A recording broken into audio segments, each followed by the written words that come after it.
Merci de nous choisir. Il est midi, c'est l'heure du grand journal. Antoine Diouf. Au sommaire de cette édition, les précisions des responsables du Frontex sur le drame de l'émigration. Les candidats à l'aventure embarquent à partir d'autres pays. Au Sénégal, le dispositif mis en place est toujours opérationnel, disent-ils. Les ONG dénichent de blanchiment d'argent d'après le GIABA. Le Congad et ENDA ne se sentent pas concernés. Exigence de transparence dans les contrats pétroliers et gaziers, c'est au menu du mini-dossier de ce midi. Ce 19 août, le Sénégal se souvient du grand tambour major Doudou Ndiaye Coumba Rose, décédé il y a un an dans le sud du pays. Il y a 19 ans, 25 soldats perdaient la vie à Manina Mancagne. Et puis au Conseil des collectivités territoriales, c'est aujourd'hui que les listes déposées seront publiées. L'actualité internationale. Bonjour Sornana Tambaye. Bonjour Antoine. Les titres. Des peines allant de 3 à 15 ans d'emprisonnement ferme pour 13 militants anti-esclavagistes en Mauritanie. Amnesty International réagit. L'ONG exige l'annulation du verdict et la libération sans condition de ces défenseurs des droits de l'homme. En République démocratique du Congo, les recherches se poursuivent pour retrouver d'autres corps suite au massacre du week-end dernier à Béni. Les titres sport avec Malal Junior Diagne. Bonjour Malal. Bonjour Antoine. Échec des athlètes sénégalais au JO de Rio 2016. Le ministère des Sports invite les fédéraux à la mise en place d'une nouvelle politique sportive pour gagner en 2020. Construction du centre technique de Toubab Dialaw, la Fédération sénégalaise de football fait le point sur l'état d'avancement des travaux. Phase nationale de Nawetan à Ziguinchor, début de la deuxième journée. Cet après-midi, 5 rencontres sont au programme au stade Aline Sitoé Diatta de Ziguinchor. À suivre Critique Média comme tous les vendredis et puis point de vue sur les propositions que certains responsables du pouvoir entendent faire, notamment la caution à 100 millions de francs CFA pour tout candidat à une élection présidentielle. Bienvenue à toutes et à tous. Antoine Diouf. Mesdames, Messieurs, bonjour. La recrudescence de l'émigration clandestine avec la mort de 9 jeunes de Yarar. Et pourtant, le plan Frontex mis en place est bien opérationnel d'après ses responsables. Il précise que ces Sénégalais qui vont à l'aventure quittent à partir d'autres pays. El Hadj Ndiogo Diène. En l'espace de quelques semaines, une quinzaine de Sénégalais à la recherche de l'Eldorado ont été engloutis dans l'océan Atlantique, leur rêve brisé à jamais. Ces candidats à l'immigration illégale, traqués par le plan Frontex, déjouent la vigilance à travers d'autres stratégies. D'après des sources, ils ne prennent plus de part au large de nos côtes, mais plutôt à partir d'autres pays, comme le Maroc, la Libye ou encore la Mauritanie. Et pour cause, les zones de départ comme Kayar, Joal et Saint-Louis sont surveillées par nos forces de sécurité. La police et la gendarmerie travaillent en étroite collaboration pour dissuader les migrants. Des patrouilles en haute mer et le long des frontières sont toujours menées, confient nos interlocuteurs, lesquels font savoir que des vedettes de surveillance mènent en permanence des patrouilles et les responsables des opérations de sécurité font régulièrement des comptes rendus aux autorités. C'est en 2006, au moment où l'immigration clandestine connaissait un pic, qu'un accord a été signé entre les pays européens, notamment l'Espagne et des États africains comme le Sénégal, le Maroc et la Libye, entre autres. Objectif, une surveillance accrue des côtes pour mettre fin aux flux migratoires illégaux. D'après des statistiques, le Frontex a permis d'intercepter 11 000 migrants clandestins aux îles Canaries entre juin et décembre 2006. Le plan Frontex, c'est aussi le rapatriement des candidats malheureux à l'immigration dans leur pays d'origine. Les Sénégalais ont encore en mémoire les fameux vols charters en provenance d'Espagne. Même si les départs se font ailleurs aujourd'hui, les responsables du Frontex entendent redoubler de vigilance pour éradiquer le phénomène du Barça ou le Barsac, c'est-à-dire Barcelone ou la mort. Une figure de proue dans la lutte contre l'émigration clandestine, Yayou Bayam Diouf déplore cette recrudescence. Cette dame qui a perdu son fils unique au large des îles Canaries en 2006 appelle l'État à soutenir les jeunes dans le domaine de l'auto-emploi. Selon elle, c'est la seule solution pour dissuader les candidats à l'émigration clandestine.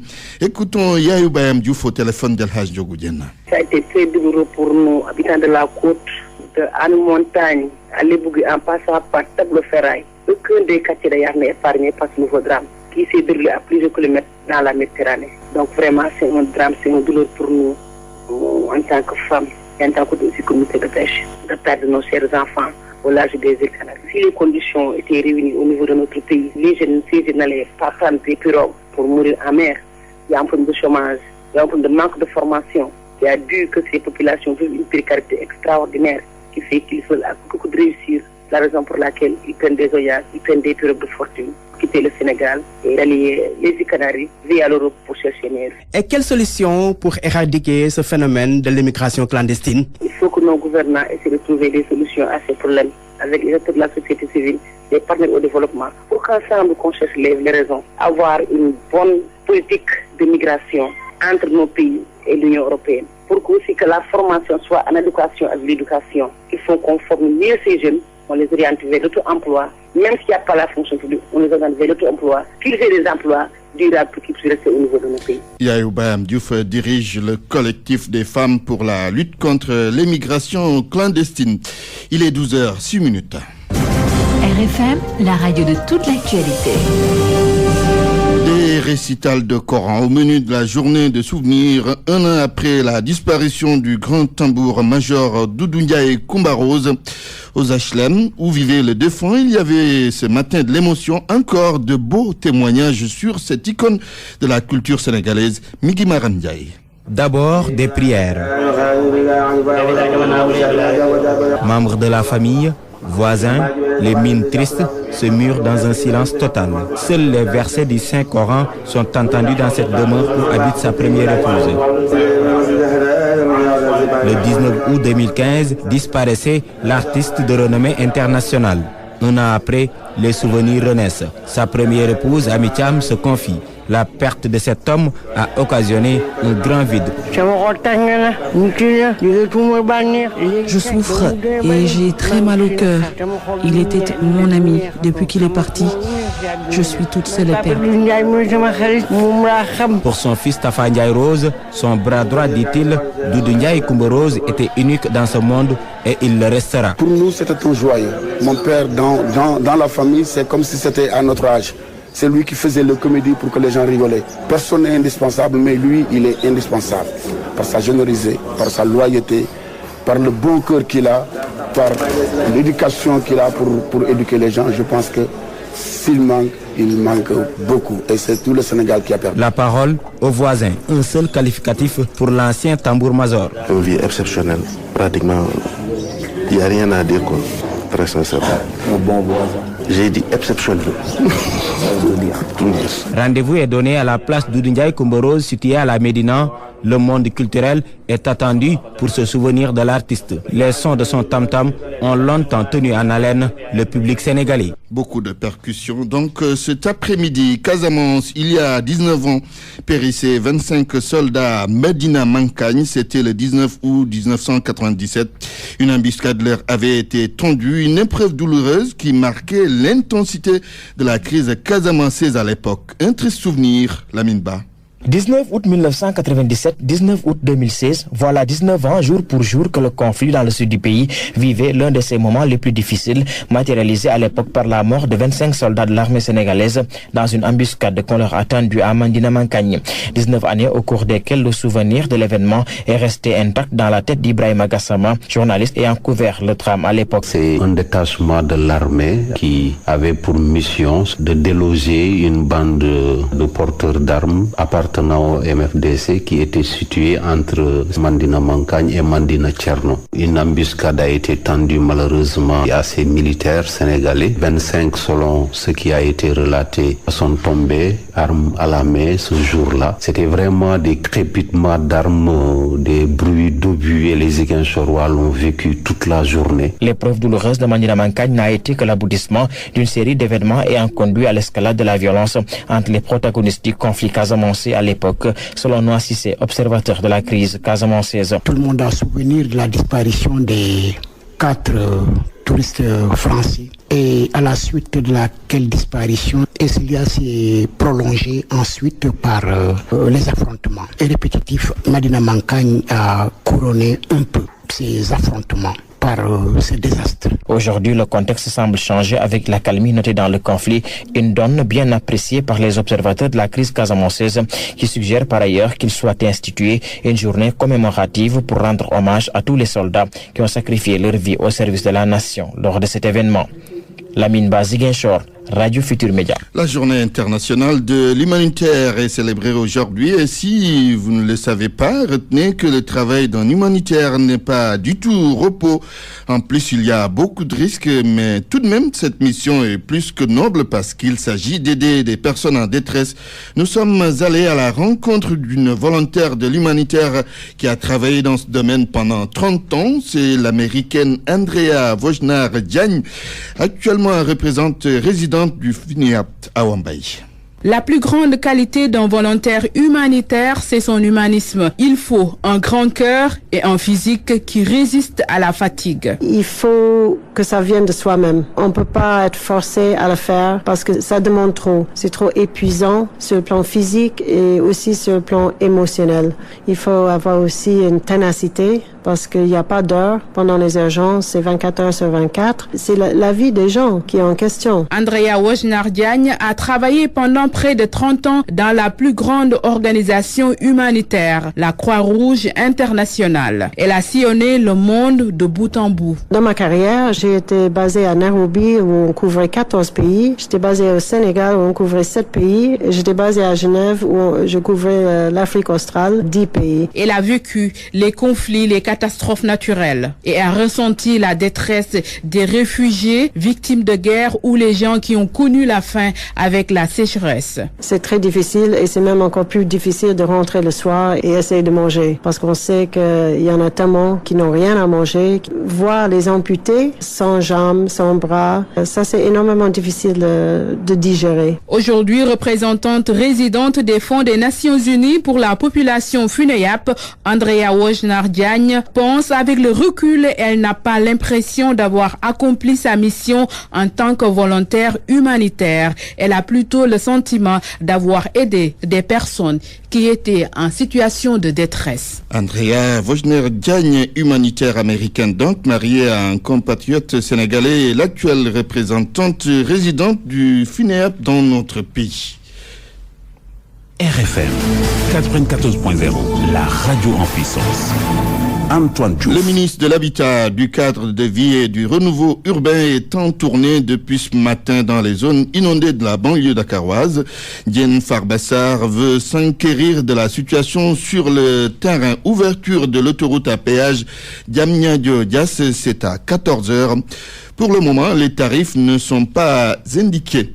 Le secrétaire général du syndicat des professionnels des transports routiers du Sénégal nage à contre-courant du collectif des syndicats des transports routiers qui vient de boucler 48 heures de grève.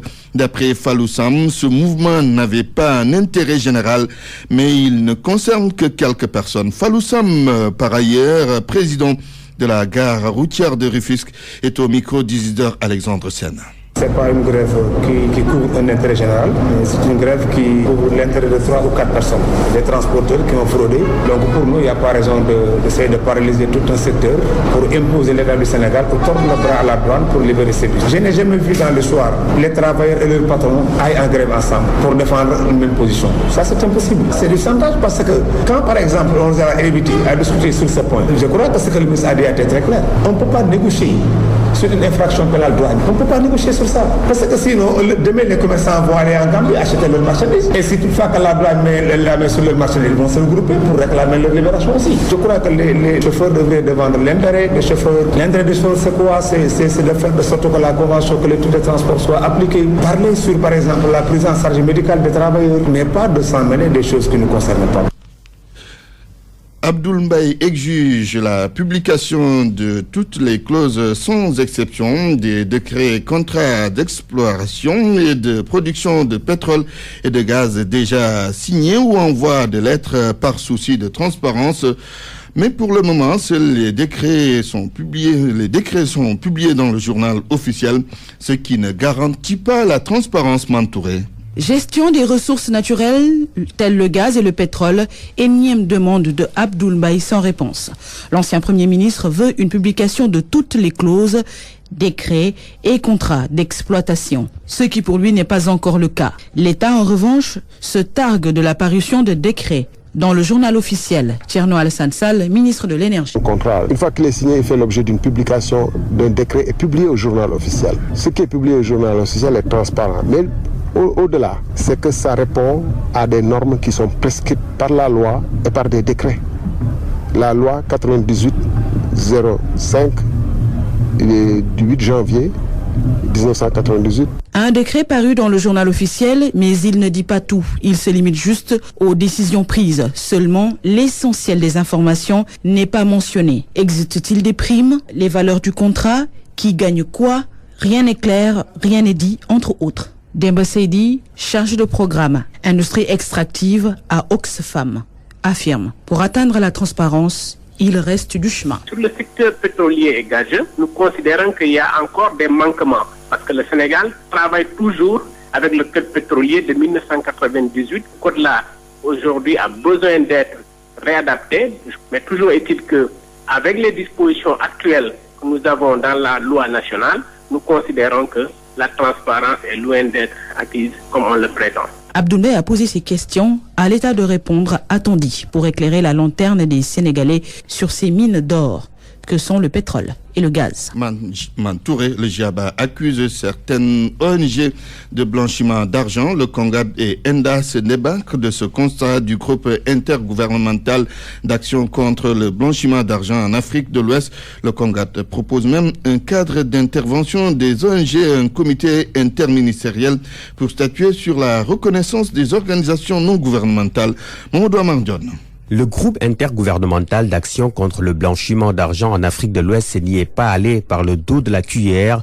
Il y a des ONG financées par l'argent sale, mais le Conseil des organisations non gouvernementales d'appui au développement est loin de tout cela. C'est ce qu'affirme le président du CONGAD, Amakodou Diouf. Ce qui est clair à mon niveau, c'est que les organisations membres du CONGAD travaillent sur une dynamique, surtout au Sénégal, qui fasse que tous les investissements qui sont mobilisés par ces organisations non gouvernementales passe fondamentalement par l'œil du ministère de l'économie, des finances et du plan à travers la commission d'investissement. Le CONGAD est clean. ENDA, une autre ONG, elle aussi finance ses actions dans la plus grande transparence. Mamadou Abdoulaye Mbeng, secrétaire exécutif de ENDA Diapol, perspective dialogue politique, le soutient. Cette remarque du GIABA ne concerne pas ENDA parce que nous sommes clean et nous sommes vraiment dans une maison de verre. Pour qui connaît ENDA, chaque fois, comme je vous l'ai dit tantôt, que nous avons des besoins à satisfaire pour le bonheur des populations, nous avons des partenaires traditionnels avec qui nous collaborons et qui mobilisent des ressources pour pouvoir nous permettre de mettre en œuvre ces activités. Mais des solutions existent pour un meilleur contrôle du financement des ONG. Amakodou Diouf du CONGAD a des propositions. Le cadre d'intervention des ONG au niveau du Sénégal, qu'on a voulu formaliser, parce que dans les autres pays, ça n'existe pas. Et ce cadre-là indique, sous la tutelle du ministère de l'Intérieur, que nous devions nous retrouver en commission interministérielle. Les ressources financières des ONG dans le viseur du GIABA, certaines organisations non gouvernementales sont soupçonnées de verser dans le blanchiment d'argent. Et puis, élection des membres du Haut Conseil des collectivités territoriales le 4 septembre prochain, à 2 semaines de ces joutes. La Direction générale des élections rend public aujourd'hui les différentes listes. 38 listes ont été déposées. RFM, l'invité. L'actualité internationale. Sornana Tambaye, rebonjour. Rebonjour. En Mauritanie, des militants anti-esclavagistes ont été condamnés à de lourdes peines de prison. 3 à 15 ans d'emprisonnement ferme pour les 13 membres de l'initiative pour la résurgence du mouvement abolitionniste IRA. Ils ont été arrêtés il y a plus de 45 jours. Les détails avec Maïmouna Sek. Les 13 membres de l'initiative pour la résurgence du mouvement abolitionniste IRA ont été arrêtés en fin juin pour leur implication présumée dans une manifestation violente survenue lors du déplacement forcé par les autorités. 3 des militants, dont le chef d'une section de l'IRA à Sepra, à Nouakchott, ont écopé de 15 ans de prison ferme. 8 ont été condamnés à 5 ans et les 2 autres doivent purger 3 ans de prison. Ces membres de l'IRA ont été jugés en même temps que 10 autres personnes inculpées pour les mêmes motifs qu'eux. Le collectif d'avocats constitué par la défense était absent au procès. Ils ont décidé de se retirer pour protester contre les tortures infligées à leurs clients. Après cette décision, le procès s'est poursuivi avec des avocats de la défense commis d'office. D'après l'avocate Fatima Mbaye, la Cour a rejeté toute introduction de recours dans cette affaire invoquant le boycott. Des proches des accusés présents au tribunal ont aussi dénoncé un procès politique selon leurs termes. Et le collectif des avocats de la défense dénonce de nombreuses irrégularités. Et d'ailleurs, la défense va interjeter appel. L'un des avocats, maître Elid Ouldumbarek, est au micro de Mohamed Diop, notre correspondant à Nouakchott. C'est un jugement rendu donc à l'issue d'une procédure qui a connu beaucoup d'irrégularités par rapport à la procédure de flagrant délit suivant laquelle les prévenus ont été poursuivis, la torture aussi, les actions de torture qui ont fait l'objet d'une plainte déposée au niveau du tribunal. Sur laquelle le tribunal a refusé de donner de statuer. Deuxièmement, le fait que le tribunal accepte l'usage de la vidéo, de la projection qui est interdite par une disposition dans le code de procédure constitue aussi une autre violation. Donc nous ne pouvons pas cautionner un tel parodie de justice. Nous avons refusé, ainsi que nos clients, d'assister à de telles violations parce que nous ne voulons pas cautionner un tel procès. Le collectif va statuer et va prendre la décision et certainement l'appel va être introduit. Amnesty International a réagi après la condamnation de ses militants. Pour l'organisation, cette sévère condamnation confirme encore la volonté des autorités mauritaniennes de réduire à jamais au silence les défenseurs des droits humains. Amnesty voit également une façon de museler à jamais la société civile. L'ONG exige l'annulation immédiate et la libération plutôt sans condition des 13 militants, Antoine. Nigeria, des rebelles installés dans le delta du Niger promettent de déclarer l'indépendance de cette zone. Ils accusent le président Buhari de mauvaise gestion. À travers un communiqué, les rebelles menacent si le gouvernement ne revoit pas ses politiques afin de restructurer le pays. Une déclaration sera faite le 1er octobre prochain, date de la fête d'indépendance du Nigeria. Les rebelles membres du NDA font régulièrement exploser des installations pétrolières depuis le début de l'année. La région du delta du Niger concentre 70% des ressources pétrolières et gazières du Nigeria. Et puis RDC, les recherches pour retrouver des disparus et d'autres victimes suite au massacre de Béni se poursuivent. Des corps restent introuvables ou inaccessibles puisqu'ils se situent dans des zones où les forces armées de la RDC sont en opération. Elles combattent régulièrement les rebelles ougandais soupçonnés d'être les auteurs du massacre. Il a fallu attendre que la zone soit sécurisée pour partir à la recherche d'autres corps. Une première opération en début de semaine a permis de retrouver 2 corps et de les enterrer. Les autorités traditionnelles étaient accompagnées des familles des victimes pour permettre l'identification de ces victimes, même Antoine. Sornana Tambay, merci. Média. Regard critique sur l'actualité dans les médias. Presse écrite, parlée, audiovisuel, Internet. Critique média et c'est parti avec Mohamed Salimouba. Bienvenue. La comédie à la télé et à la radio est une tribune pour tourner en dérision un fait social, maltraiter l'actualité ou un moyen de régler des comptes personnels. Toujours est-il que de s'offusque que certains comédiens offrent des plaisanteries de mauvais goût. Alors Sanyogu, vous êtes humoriste, comédien, imitateur hors pair, dit-on. De qu'on voit derrière votre humour un combat personnel, un combat destiné à régler des comptes à l'antenne. En tout cas, ce que je le fais selon ma vision. Moi non. Selon ma vision, ce que je le fais comme vous avez compris, l'information, c'est pas quelqu'un qui m'influence. Il n'y a personne qui m'influence de ce que je fais. Non, ça n'existe pas. La minute de Sanyogu, si vous voulez, la déclaration, l'hymne national, jeu de scénarisation pour créer l'officiel. Vous ne vous érigez pas là en donneur de leçons, Sanyogu? Je vous dis une chose, j'ai fait la comédie pour faire rire les gens. Parce que je suis un comédien. Mon devoir, c'est pour faire rire les gens.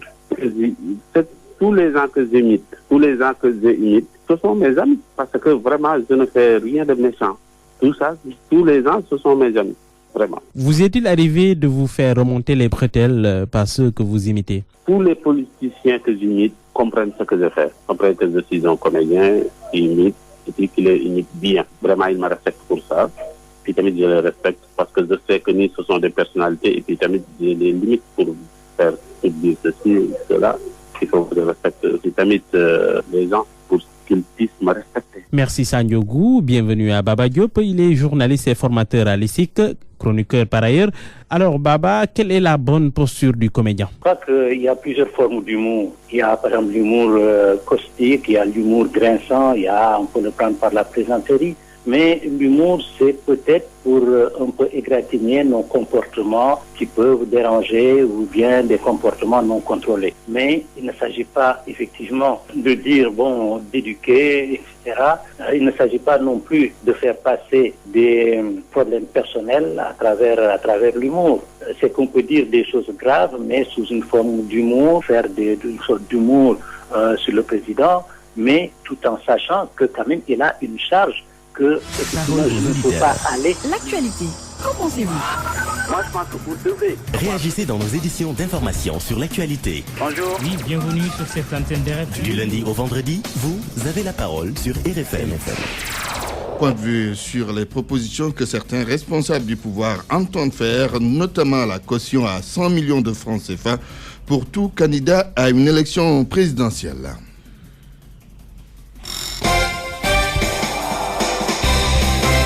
Rebonjour Malal Junior Diagne. Rebonjour Antoine. L'athlétisme en ouverture de cette page des sports. L'État veut des résultats après les échecs de Rio. Oui, les échecs dans toutes les disciplines en athlétisme et pourtant on avait des athlètes avec des titres sur le continent, raison pour laquelle le ministère a décidé de mettre en place un programme pour détecter, encadrer et former de jeunes talents en direction des Jeux Olympiques de 2020 pour Mbaye Jacques Diop, ancien chargé de la communication au sein de la Fédération sénégalaise d'athlétisme et actuel chargé de la communication au ministère. Il va falloir beaucoup travailler avec beaucoup de sérieux pour y arriver. Mbaye Jacques Diop.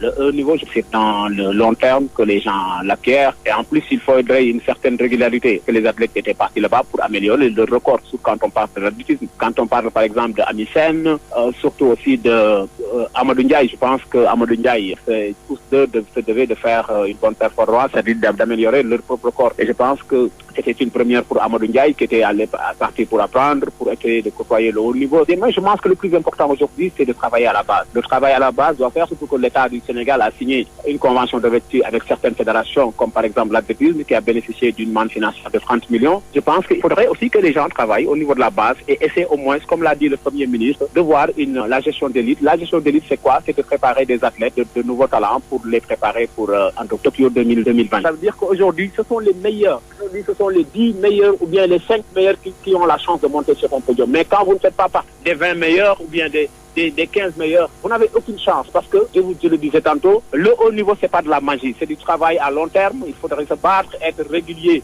dans ses performances. Football maintenant, construction du centre de Toubab Dialaw, la fédération fait le point. Oui, la fédération fait le point. Après donc des années de travaux à Toubab Dialaw, le centre Jules-François Bocandé sera bientôt prêt. Pour le président de la fédération sénégalaise de football, Maître Augustin Senghor, certaines infrastructures porteront les noms des joueurs sénégalais décédés. Maître Augustin Senghor avec la Minba. Nous avons aussi décidé donc de baptiser le terrain de football qui se trouve au centre de Toubab Dialaw, un stade donc Mamadou Salif Ndiaye. Tout cela pour lui rendre hommage et une cérémonie sera organisée sur place, certainement au moment où nous allons faire la pose de la première pierre de ce qui sera le futur hôtel fédéral à Toubab Dialaw et qui s'appellera la Tanière des Samaï. Un autre hommage qui est fait aussi à Jules-François Bocandé. Donc à cette occasion-là, nous poserons aussi la plaque commémorative, le baptême donc de ce stade Mamadou Salif Ndiaye. Écoutez, je pense que aller jouer à la CAN et avoir un équipementier, pour nous, ça n'a rien à voir parce que dans notre entendement, ce qui importe, c'est que nous jouerons avec nos maillots. Vous le savez, effectivement, le contrat avec Puma est arrivé à sa fin et dans ce cadre-là, notre contrat n'a pas été renouvelé. Nous sommes en discussion avec beaucoup d'équipementiers. Nous ne voulons pas voir de notre maillot national. Et si pour cela, et je tiens à l'annoncer ici, si pour cela nous devons aller à la CAN sans un équipementier, nous le ferons. Si d'ici le mois de novembre, nous n'avons pas d'équipementier qui nous propose quelque chose d'intéressant, nous irons à la CAN avec un maillot frappé du lion, ce sera suffisant, ce sera notre équipementier, notre marque. Malal. Oui, on va finir avec le Nawetan, avec la deuxième journée de ces compétitions de vacances à Ziguinchor. 5 rencontres sont au programme aujourd'hui à 15h. Cœur Habib de Sédhiou joue contre Mousso Molo de Kédougou. L'équipe de Soukou Papaye de Ziguinchor joue contre la Giad de Louga. US Rail de Kaffrine contre Renaissance de Ziguinchor. Bendola de Ziguinchor joue contre Boko Khalat de Saint-Louis. Coup d'envoi de ce match 23h. Merci Malal Junior Diagne. RFM, la presse du jour. On retrouve Mohamed Ali Mouba. Bonjour. Condamné à 1 an de prison par la Cour suprême, Aïda Ndiong perd tout. Du coup, fièvre éditoriale dans les rédactions, les titres s'enchaînent. Aïda Ndiong chute à la dernière et titre Le Quotidien. La Cour suprême ruine Aïda Ndiong, soupire le journal LAS. Aïda Ndiong dépouillé, renchérit Le Populaire. Gifle suprême pour Aïda Ndiong, moque Libération. La Cour suprême coule Aïda Ndiong, déroule La Tribune. Macky dépouille sa sœur Aïda Ndiong, affirme Walfadjri. Enquête plante le décor sans attendre. Aïda Ndiong n'est pas au bout de ses peines. Hier, relève le journal, elle a perdu son duel avec le parquet car la Cour suprême a cassé l'arrêt de la Cour d'appel de Dakar qui l'avait condamné à 1 an assorti de sursis pour escroquerie portant sur des deniers publics dans l'affaire du plan Yahaï. Pour Maître Baboucar Sissé, qui se confie au journal Le Quotidien, c'est une première dans l'histoire. Comme pour lui emboîter le pas, l'observateur note ce qui suit à sa page 9. Avec cette décision, c'est la Cour d'appel qui est désavouée et la décision est historique. Sa trajectoire phénoménale, de bout en bout, elle rejoint la logique du procureur de la République, Serigne Bassirou Gueye. À force de courir, il a fini par avoir à l'usure la bonne dame. Cette décision, un véritable coup de froid pour la lionne du Wallo, risque de la glacer à jamais, à moins bien sûr que ces avocats qui se sont battus durant toute la matinée d'hier pour défendre ses intérêts nous trouvent la potion magique qui la dégèlera. Pour sucrer salé du quotidien, l'ex-sénatrice libérale aurait pu rester la prêtresse de Thémis, tant elle volait de victoire en victoire. Le parquet qui la suivait pas à pas ne voyait que son nombre tant elle était furtive. Seulement voilà, la bonne dame s'est fait surprendre au dernier virage. La dernière est trop haute pour elle qui se fait attraper. Chute suprême, pas de bol pour elle. Ses avocats font face à la presse aujourd'hui. En tout état de cause, note Walfadjri, ce n'est pas encore le bout du tunnel, la fin des années judiciaires. La galère continue car elle est sous le coup de 2 autres procédures hormis celle-ci. Il s'agit notamment, rappelle Walfadjri, de l'affaire des produits phytosanitaires en examen chez le cabinet du doyen des juges d'instruction de Dakar, ainsi que cette instruction par la fameuse Cour de répression de l'enrichissement illicite en rapport avec la traque des biens mal acquis. Le policier corrompu échappe à la radiation. Hier, c'était jour de vérité pour Hassan Diallo et ses co-prévenus. Poursuivi pour corruption, le juge du tribunal des flagrants délits de Dakar lui a infligé une peine de 2 mois assortie de sursis et d'une amende de 150 000 francs CFA.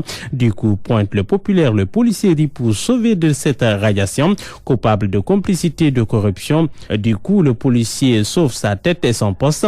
Coupable de complicité de corruption, la dame Sokhna Bousso Gaye écope de mois avec sursis et de 150 000 francs CFA d'amende elle aussi. Réaction de Ramatoulaye Dramé, l'épouse du policier, c'est juste son accident de travail. Mon mari n'est pas un vendeur de drogue ni un drogué, encore moins un ivrogne. C'est ce qui est arrivé est malheureux. Il a travaillé pendant des années. Il n'a jamais eu de problème. Si cela lui arrive, cela montre que c'est un accident de travail. Le forum du justiciable n'est pas d'accord. Il parle de peines légères, pas de nature à dissuader les éventuels délinquants. Abdoul Mbaye écrit au président Macky Sall. Il demande la publication des contrats d'exploitation et de production de pétrole et de gaz.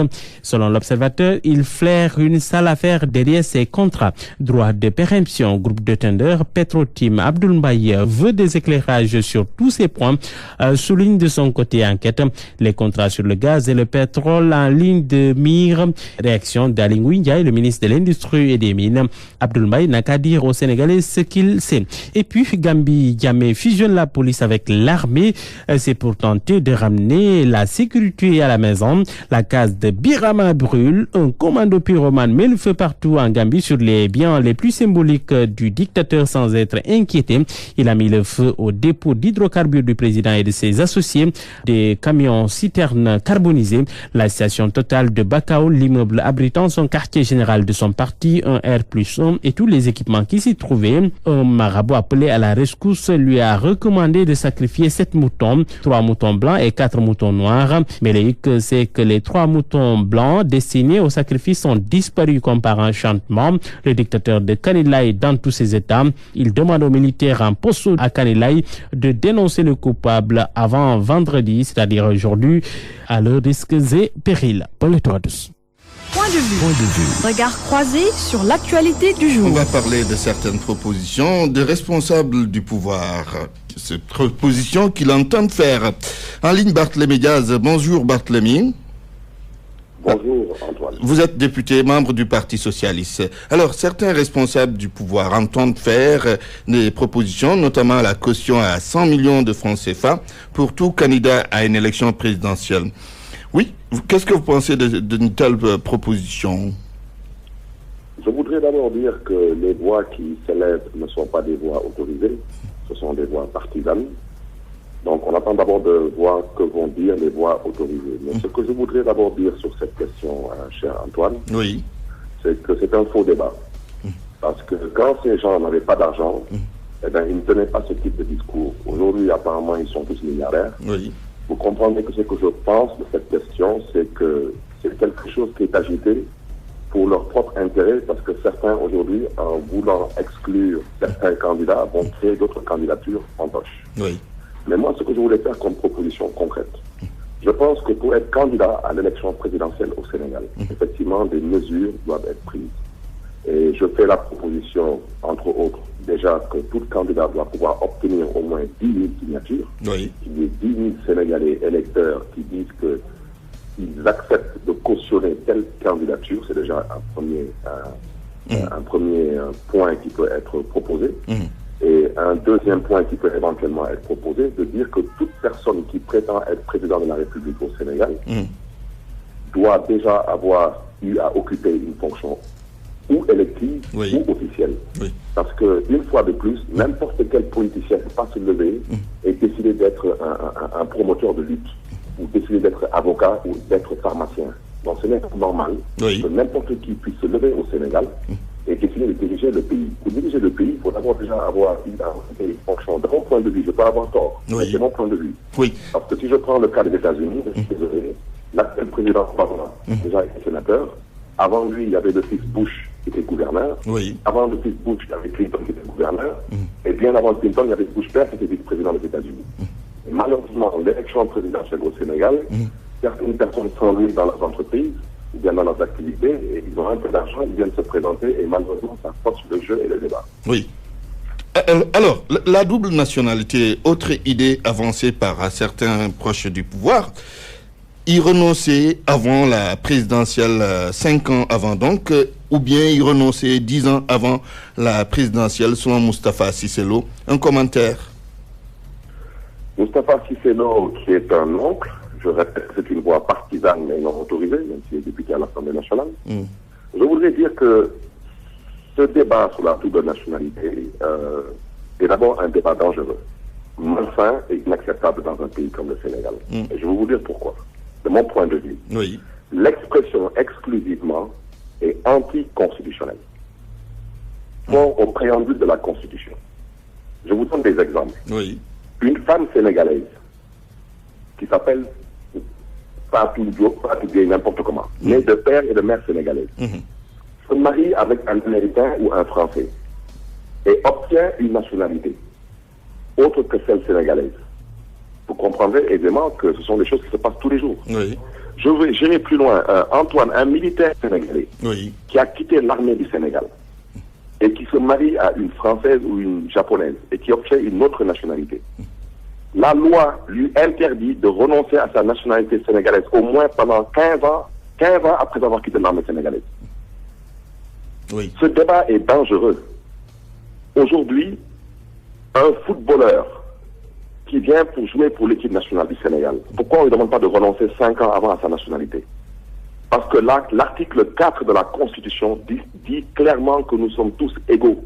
Donc vous ne pouvez pas demander ça à des politiciens et ne pas le demander à des footballeurs. Aujourd'hui, il faut qu'on sache raison garder. L'équipe de France, à 90%, elle est composée de Français d'origine étrangère. Oui. Il faut qu'on soit sérieux. Ce débat, Antoine, c'est pour exclure Karim Wade, il faut avoir le courage de le dire, et exclure Abdoul Mbaye, comme à l'époque des socialistes. Très bien. En 91, après la revue du code électoral de 91, certains acteurs politiques, pour exclure Abdoulaye Wade, ont mis l'expression exclusivement. Mais des députés l'avaient attaqué devant la juridiction compétente et ils ont eu gain de cause. Très bien, très bien. Et puis je terminerai tout de même, avec votre permission. Oui, rapidement. Vous m'excuserez, je terminerai par dire à ceux qui agitent aujourd'hui ce débat-là que Karim Wade est sénégalais, tout le monde connaît son père et il a fait pour le Sénégal. Abdoul Mbaye est sénégalais, tout le monde connaît son père et il a fait pour le Sénégal. La plupart des gens qui tiennent ce débat aujourd'hui, vous m'excusez, mais ils savent très bien ce que je veux leur dire. Merci Barthélémy Diaz. Abdou Karim Fall, bonjour. Vous êtes le président du Parti africain pour la Renaissance et l'émergence Soukali Sénégal. Quelques propositions sur la double nationalité, propositions également sur la caution à l'élection présidentielle. Votre point de vue sur ces deux questions? D'abord, je pense qu'il y a de l'affolement dans le camp du pouvoir. Parce que depuis que Karim Wade a été libéré et qu'on a compris qu'il jouissait de ses droits civiques et civils, depuis que Abdoul Mbaye s'est positionné avec son parti pour se présenter aux prochaines élections présidentielles, j'ai l'impression que le camp du pouvoir s'organise pour les empêcher d'être candidats. Et pourquoi le camp du pouvoir devrait quand même être, ou devrait s'affoler comme ça? C'est ce que je ne parviens pas à comprendre, parce que c'est... Vous savez, généralement, on conquiert le pouvoir et on veut créer toutes les conditions pour conserver le pouvoir. Mais on ne doit pas utiliser toutes les conditions pour conserver le pouvoir, parce qu'on l'a compris du point de vue démocratique. Donc on doit créer les conditions pour que les Sénégalais et les Sénégalaises qui veulent être candidats puissent se présenter à l'élection présidentielle, parce que déjà codifié dans le code électoral et la Constitution a réglé ce problème. Nous pensons qu'il faut régler ces questions parce que tous les Sénégalais sont d'accord avec les statuts. Oui. Vous êtes en train de perdre un peu le réseau. Oui, sur la double nationalité, oui, la Constitution a réglé ça. Maintenant, revenons à la question, ou sur la question de la caution, 100 millions de francs CFA. Mais vous savez, on est passé de 60 millions pour aller à 100 millions. Je pense que on veut dire par là que pour être président de la République du Sénégal, il faut être milliardaire. Parce que c'est ça aussi la réalité. Parce que si on demande à des hommes politiques comme moi, qui peuvent avoir un projet de société et qui peuvent avoir les compétences et l'expérience requise pour gérer le pays, on leur demande 100 millions, c'est une façon de les écarter. Et quand on va écarter des candidats, c'est pour éviter surtout l'éclatement des voix, pour pouvoir avoir les moyens de passer au premier tour. Et ce n'est pas de ça, parce qu'ils proposent même que 40%, avec 40% qu'on puisse passer le premier tour.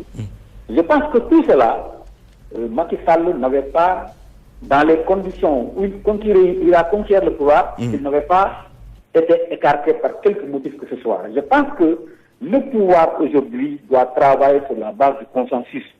Le président de la République a la responsabilité de regrouper les Sénégalais et les Sénégalaises autour de l'essentiel. Il ne faut pas qu'on nous divertisse. Il ne faut pas que des aventuriers se mettent un peu à nous marginaliser dans notre propre pays, parce que c'est de cela qu'il s'agit aujourd'hui. Je pense que la politique, c'est d'abord une affaire de politesse. Très bien, merci. Une affaire de politesse. Merci, Abdou Karim Fall, président du Parti africain pour la Renaissance et l'émergence Soukali Sénégal. Zator Mbaye, vous êtes en ligne, bonjour. Bonjour Antoine. Député à l'Assemblée nationale, membre de l'AFP. Alors, qu'est-ce que vous comprenez à travers ces propositions, en tout cas, qui ne sont pas encore concrétisées, relatives à la double nationalité, relatives également à la caution pour la présidentielle? Alors, je voudrais d'abord reconnaître à l'auteur des propositions toute la légitimité de pouvoir faire une proposition. N'importe quelle proposition? Je pense que c'est un Sénégalais comme tous les autres et qui pense justement qu'il peut faire une proposition, même si par ailleurs c'est une proposition personnellement que je ne partage pas, parce que je pense que l'affaire de l'élection présidentielle ne saurait être une histoire d'argent, parce que l'histoire a montré justement que lors des élections présidentielles passées, la caution a été augmentée. Ça n'a pas empêché à plusieurs Sénégalais justement de poser leur candidature et après on a pu remarquer tous les déboires que ça a créé. Oui. Beaucoup d'entre eux ont été poursuivis pour des détournements, etc. Donc je considère personnellement que ça ne devrait pas être une question d'argent. Donc cela signifie, si on amenait cette proposition de loi à l'Assemblée nationale, vous allez la rejeter, vous n'allez pas la voter plutôt? Vous savez, en tant que député, j'ai un outil réglementaire, législatif, que me donne la loi, ça veut dire un amendement, pour dire que justement, sur la caution de 100 millions, je ne suis pas d'accord, simplement parce que d'abord, à mon humble avis, même si la caution était de 500 millions, vous verriez des Sénégalais qui trouvent par n'importe quelle alchimie pourraient demain se retrouver avec ce montant-là.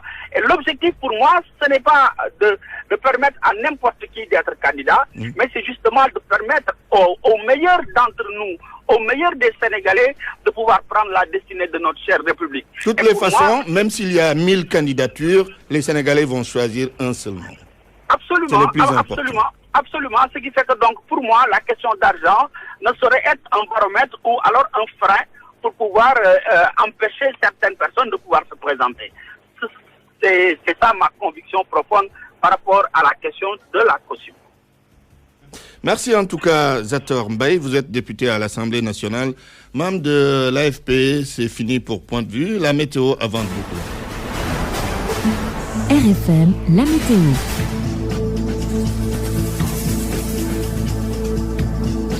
Un temps ensoleillé persistera la journée d'aujourd'hui sur les localités nord et centre-ouest du pays. Au cours de l'après-midi, des amas nuageux se formeront sur les localités est du pays et sur la zone sud, occasionnant des orages et pluies d'intensité variable qui vont progresser durant la nuit vers Linguère et le centre-sud.